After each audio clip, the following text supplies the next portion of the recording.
Le Québec était à Sderot dimanche.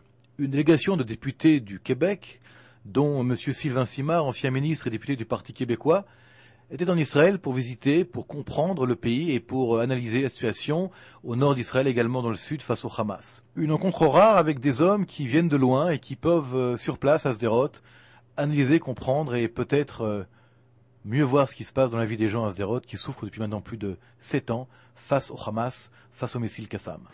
C'est ma première visite, c'est la troisième visite en Israël, mais c'est la première fois que j'approche de Gaza comme ça. Ma réaction première, c'est qu'on y vit un drame humain absolument incroyable, à l'intérieur de Gaza comme à l'extérieur. Il y a ici une situation qui ne pourra pas durer éternellement, manifestement, comme un concentré de tout ce qui ne va pas. Et humainement, ce n'est pas acceptable. Il faut trouver une solution. On ne peut pas laisser des populations dans toute la région ici menacées de bombardements continuellement.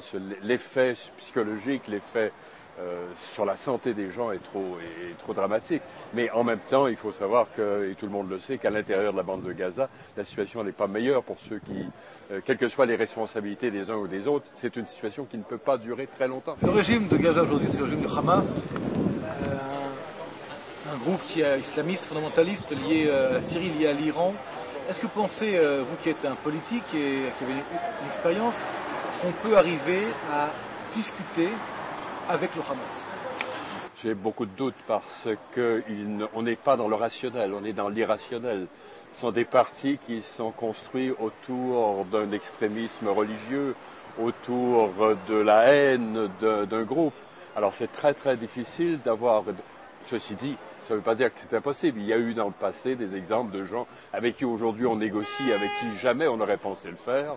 Mais il m'apparaît, et c'est ça le désespoir actuel, qu'il est très difficile d'entrer en relation et faire confiance à un groupe dont le seul but est votre disparition, dont la seule pensée est une religion poussée à son extrême dans ses conséquences. Alors on est dans l'irrationnel. Et en plus, pour ajouter un élément encore plus dramatique, c'est vrai pour le Hezbollah comme pour le Hamas, ce sont des gens qui sont manipulés par un État étranger qui visiblement les utilise pour attaquer Israël. Alors tous ces éléments ensemble ne forment pas une trame de fond très optimiste, très agréable. Je vous pose une question un peu difficile. L'Iran vite et prochainement la bombe atomique. Elle le dit officiellement, elle le dit clairement par la voix de son président. Est-ce que vous croyez que le monde laissera faire l'Iran à avoir cette bombe atomique? Réponse difficile aussi, parce que l'Amérique est encore prise avec l'échec de l'Irak, un échec fantastique. Les Nord-Américains, je parle autant pour le Canada que pour les Américains, ne veulent plus de guerre, en tout cas ont très peur d'une prochaine guerre. Alors ça crée un arrière-plan qui ne facilite pas une solution militaire.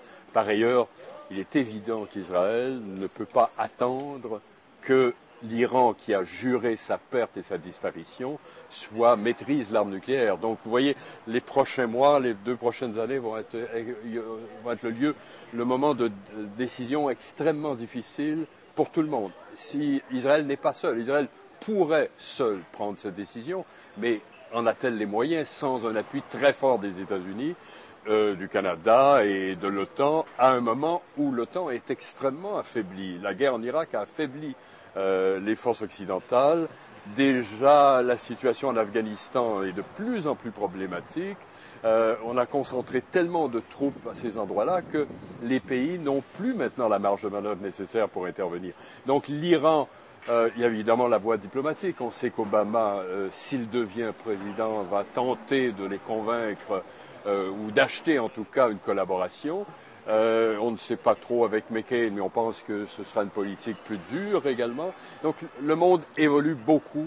Les prochains mois vont être... l'élection américaine va être capitale. Ce qui se passe en Afghanistan va être très important également. Donc Israël, dans le fond, est un petit peu captive actuellement d'un contexte international qui n'est pas favorable pour l'instant. On a vu ça durant l'été avec la Géorgie, le Caucase. Est-ce que la Russie nous fait peur? La Russie, à le moyen et à long terme, peut faire peur, mais pour l'instant, la Russie essaie desserrer l'étau que l'OTAN a quand même resserré au cours des dernières années.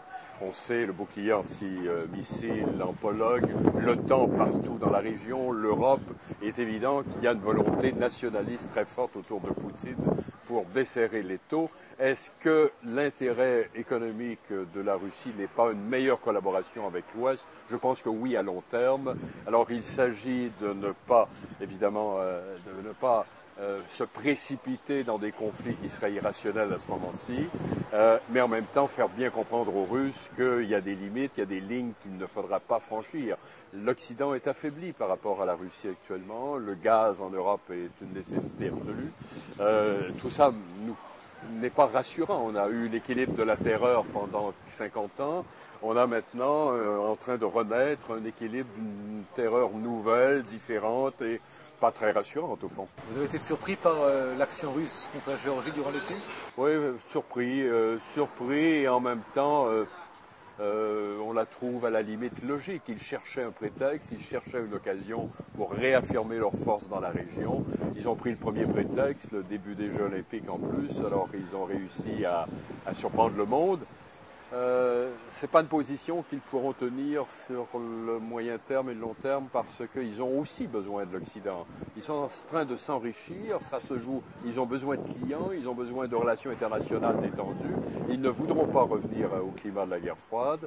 Alors il faut prendre cet incident de l'été sérieusement, mais ne pas non plus dramatiser, ou en tout cas avoir une action à l'Ouest qui irait contre une détente qui est absolument nécessaire. Comment avez-vous trouvé le pays? D'abord, j'aime ce pays. Alors, c'est pas très objectif ce que je dis là. J'aime ce pays, j'aime les gens de ce pays. Je trouve que le pays a beaucoup changé. Ma dernière visite remontait au moment où j'ai signé le premier accord de collaboration, de coopération entre le Québec et Israël. Le pays a beaucoup changé, s'est enrichi. Il ne faut pas se le cacher. C'est partout le high-tech, partout un dynamisme économique évident, même si politiquement la situation, en tout cas la situation globale d'Israël après la deuxième guerre du Liban n'est pas très brillante actuellement.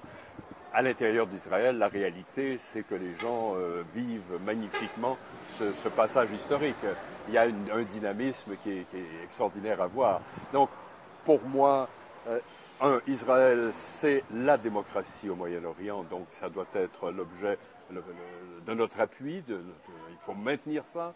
Deuxièmement, Israël vit une insécurité qu'il faut accompagner, qu'il faut par tous les moyens aider, mais en même temps, et là le Canada a toujours été très clair là-dessus, le Québec est en appui absolu sur cette question-là, il faut que les Palestiniens puissent trouver dans un État les moyens de vivre en paix avec leurs voisins et donc il faut s'assurer que les forces de paix doivent prédominer dans la région. Les efforts de paix n'ont pas été couronnés de succès jusqu'à maintenant, mais la situation est moins désespérante que certains le prétendent. Merci beaucoup, Sylvain Simard. Je rappelle que vous avez donc été ministre. Là, vous êtes en position, mais comme toute opposition et toute démocratie, peut-être demain un poste de Il faut l'espérer surtout. Très bien. Et merci à vous. Merci, au revoir. Après l'interview, j'ai accompagné le groupe de députés du Québec à Sderot. Ils ont vu les abris contre les missiles Qassam. Ils ont vu également l'école avec un toit spécial qui protège les écoliers, les enfants contre les missiles Qassam. Ils ont été choqués, ils ont été émus.